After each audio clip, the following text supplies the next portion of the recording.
These guys are worth $3 million. It's crazy to be in this enclosure where they were actually woohoo. Wait, oh, back in the back. Oh, he got the little fuzzy again.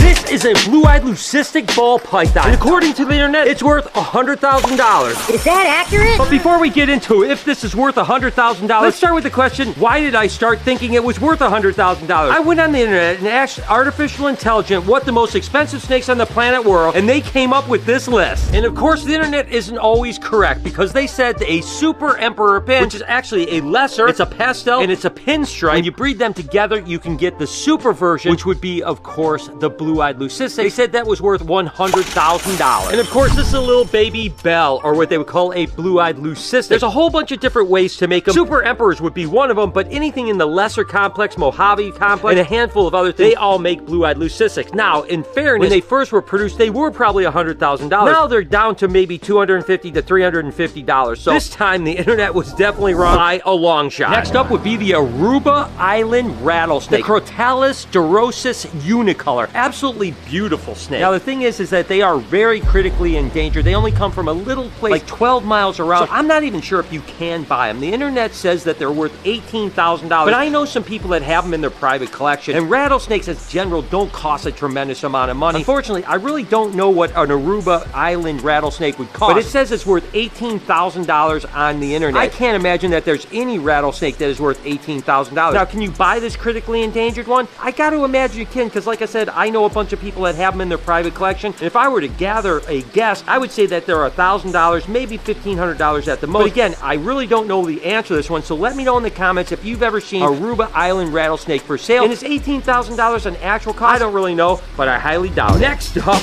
there was the blue chameleon. Now, unfortunately, we don't have a blue chameleon. We had one that was named Karma, but they don't live that long. Their lifespan is typically 5 to 8 years. But this is actually a panther chameleon, which is the same species as a blue chameleon. They actually come from a place called Nose Bay that is in Madagascar. Absolutely stunning animal. And they come in a variety of different blues. They can be kind of light blue to a really dark blue. Really impressive animals, no doubt about it. But the internet said that they're very rare and that you can't hardly find them. And when you do find them, they're about $10,000. Nose Bay chameleons are pretty awesome. They aren't the most common animal, but certainly you can go over to my friends over at Camouflage Creation and you can buy a Nose Bay for maybe $500 to $1,000 depending on what color you want and how big the actual animal is. So again, $500 to $1,000 is certainly a lot different than $10,000. It's just interesting when you look on the internet and things can be so wildly priced. Another one of the top 10 expensive reptiles in the world, according to artificial intelligence, would be the Grand Cayman iguana. Tiana is actually not a Grand Cayman iguana. She's what they call a Lewisii hybrid. So basically, the Grand Caymans are the Lewisii. The hybrid part of this is bred to a Cuban iguana. Now, the Grand Caymans are actually highly endangered, although you can still find them from time to time. The internet said that they were $18,000. Now, the Lewisii hybrids can actually look almost just like the Grand Cayman, especially the males. They're really blue, they have a longer nose, and they're really amazing. Now, the females aren't as colorful like Tiana, but they're still absolutely incredible. And the Lewisii hybrids literally can sell for like $300 to $400. The internet said that blue Grand Caymans sell for about $18,000. With a really quick search, I looked to see how much could you buy a Grand Cayman blue iguana for, and I found several sources at about $600. I absolutely love this next one that's on the list because I love the animal itself, and that would be the albino Burmese python. Said specifically that these are a luxury pet, and they can cost from $20,000 all the way up to $50,000. Let's go ahead and break things down a little bit to begin with. The first albino Burmese python that came out of Asia was actually sold to Tom Crutchfield that ultimately ended up selling it to Bob Clark. And the albino Burmese was actually produced for the first time in the late 80s. Now, they were selling for $1,600 a piece at that point, and I'm assuming Bob Clark did probably pay somewhere between $30,000 and $50,000 for that original animal. But when he produced them, again, they only sold for $1,600. Over time, they actually got relatively inexpensive, and sometimes you could find albino Burmese for as low as $75 or $85. Now, there's been a resurgence over the last couple years in Burmese pythons and even reticulated pythons. I think now albino Burmese pythons are about $250 to $300 for babies, and they are absolutely incredible, but hey, that's a long way off from that luxury luxury pet of $20,000 to $50,000. Continuing down that list of the top 10 most expensive reptiles on the planet, this one would actually be the Woma python. Now, the Woma pythons are actually native to Australia. And for those of you guys that don't know, Australia, you're not allowed to actually export animals out. So if they're in the country prior to that law, which I think was in the mid-1970s, they're here. Much like many of the Australian animals are here now. The first person that actually introduced them to sell them into this country was actually Don Hamper, and that was in the early 1990s. I actually bought a pair of them from him for $15,000. Now Woma pythons are relatively produced and are typically about $1,000 roughly in that range. In Australia themselves, they're probably much cheaper, probably in the $200 to $300 range. But the internet says that these guys can sell for up to $80,000. That's right, $80,000 for a Woma python. Like I said, they're probably maybe in the $1,000 price range. And even at the highest peak when they were originally sold here in America, they were only sold for $7,500 a piece. Like I said, I bought a pair for $15,000. Parents is actually a tegu from Argentina, but next on the list is actually a gold tegu. They range in South America and are the largest lizard species down in South America. The Argentinian ones are typically really cool and docile. There's black and whites, there's reds, there's blue tegus, all absolutely amazing, just like Terrans. But they actually come from another place, which is Colombia, and that's where there are black and white Colombian tegus, and there's also the golden tegu of Colombia. Ones from Colombia typically aren't quite as docile as these guys are. They're still really cool, but according to the internet, these guys are worth $180,000. I just really got a lot more wealthy because these animals are worth a lot more than I expected. Unfortunately, I went online, looked up and said, hey, how much does a gold tegu cost from Colombia? I found it for $80. I never knew I was holding such an expensive lizard. That's right. According to AI, these Chinese cave geckos can cost up to $150,000 a piece, meaning that they're one of the most expensive lizards on the entire planet. $150,000 in my hand.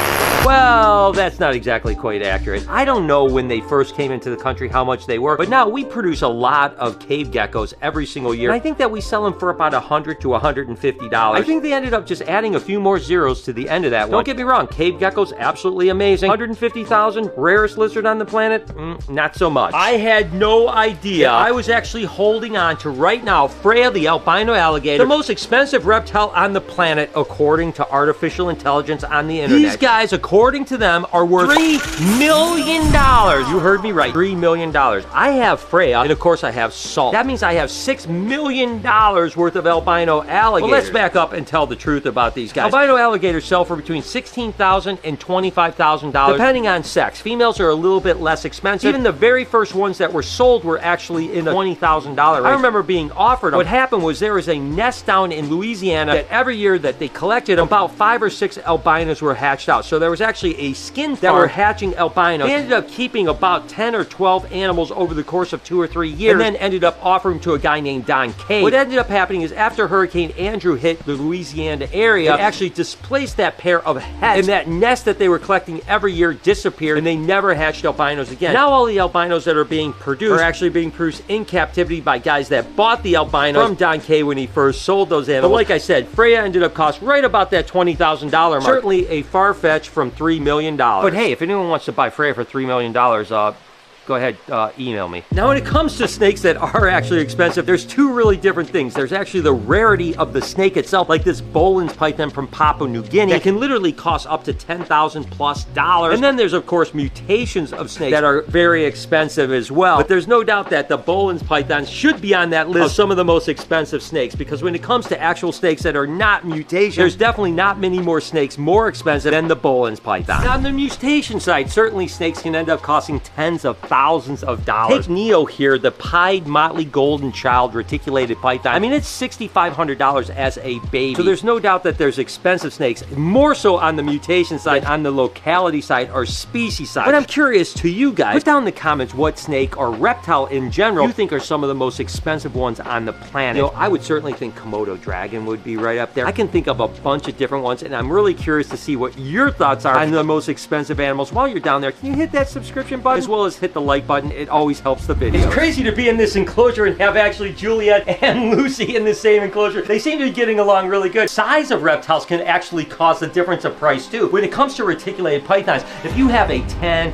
12, maybe even 15-foot reticulated python, believe it or not, it's actually not that sought after. But when you get into giant snakes like Juliet or Lucy, they become more valuable. But even in their case, you're talking about a 20-foot snake might be worth maybe upwards of $10,000, something like that. But once they hit 23, 24, 25 foot and they start to get to that record, now they go way up in price. A 24 or 25-foot giant reticulated python that isn't obese but just is a really big animal is probably something that could fetch maybe up to $50,000 by a particular zoo because they want a giant impressive snake. I tell you what, Juliet only being about 18 foot is still super impressive, and Lucy being 20 foot is really impressive. Size does matter when it comes to reticulated pythons. Now, lychee geckos can be a lizard that can be very expensive depending on locality. There's certain localities and bloodlines that can go for like $10,000 plus. But you have to remember when it comes to cost, there's two things. It's the rarity and then, of course, the demand. So if you have a locality or a specific bloodline that's in high demand, it's going to cost a lot of money. But as you produce it and there's more and more available, the price is going to come down. So an animal that's $10,000 in the beginning, if you start producing 20, 30, 40, 50 of them, you kind of run out of people that want to pay $10,000. So then you go down to $7,000, $5,000, $3,000, and eventually they settle into an area that is actually cost effective. And that's why lychee geckos, when they first came out, even generic ones were $1,500, $2,500. And now you can pick them up for $400, maybe even $500 at times. They are absolutely incredible. And even know the internet says some of these animals are worth tons of money. Truth is, a lot of them are a lot more affordable than the internet believes. You know, ball pythons really are probably the most expensive animal when it comes to mutations on the planet. You know, sunset ball pythons, when we proved out and produced them and started to sell them, we're selling for $65,000. And they held that $65,000 price for quite a few years. They're still very expensive ball pythons. One of the more expensive of the recessive mutations out there, and they're really incredible. But there is a ton of ball pythons that certainly are in the tens of thousands of dollars. But just like all the economics I talk about with dreamsicle ball pythons, when they were first produced, which is a lavender pie, a double recessive mutation, and again, when that was first produced by RDR, or Ralph Davis Reptiles, there wasn't a lot of double recessive mutations around, and they sold for like $25,000. Now, all these years later, dreamsicles are more common. They're still very sought after and very popular snakes. I mean, look at how absolutely beautiful they are. They went from $25,000 to more like $2,000 or even less. Interestingly enough, mangroves actually went the opposite way, where they were actually, woohoo! They were actually super cheap. For most of my career, they were like $50, $60, $75. Now they're in such high demand that you can get up to $500,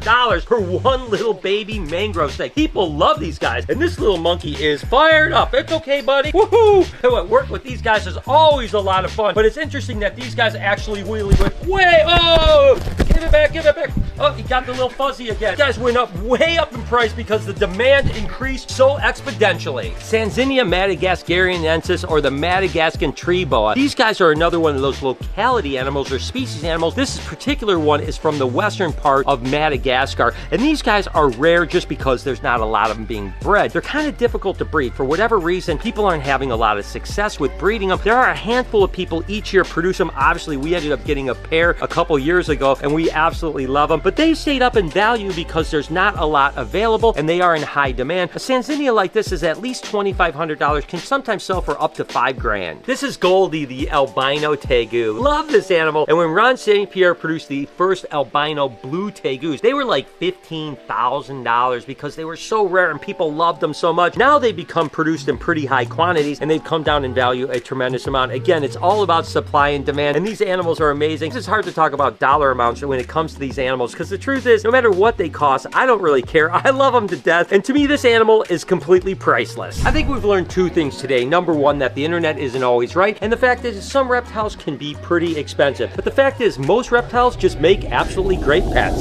Hope you guys enjoyed today's video. If you did, there's a playlist that you can watch all kinds of videos. You can also hit that subscription button. It would mean a lot to me. Also, hit that like button while you're down there. Have a wonderful day, Reptile Army. Remember,